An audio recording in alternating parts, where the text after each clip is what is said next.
Well, the United States is a pluralistic society, and so everybody has a place at the table. Everybody has the right to put their ideas out there in the marketplace of ideas.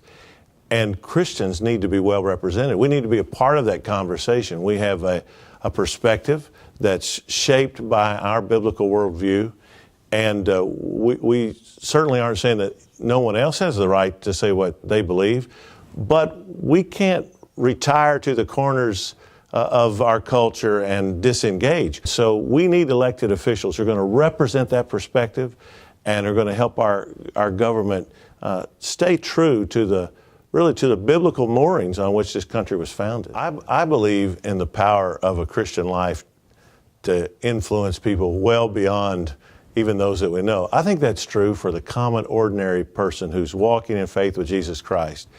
But in a very unique way, I think God uses those elected officials who will remain true to their biblical and Christian convictions, whether they are in the courthouse or the White House, whether they are serving in Congress or at the state level. God uses people like this to really encourage the rest of us. You know, it's easy to get depressed when you read the newspapers, when you hear about so much corruption and so much disappointment in our elected officials.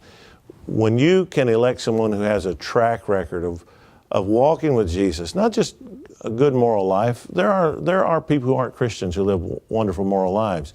But when someone has a track record of living out those convictions and paying the price for those convictions, you know, you can trust that person, that they're going to have the courage, the conviction, the integrity that it takes to face temptation, to face any kind of pressure that's put on them, and they're going to do the right thing regardless of the cost. That's the kind of man that I want serving me in Washington.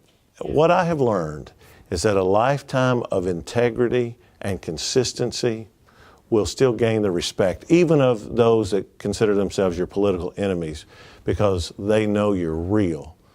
And people respect that. People admire that, even when they disagree. If they know that you're real, you're not hypocritical, you're not saying one thing and then doing something else.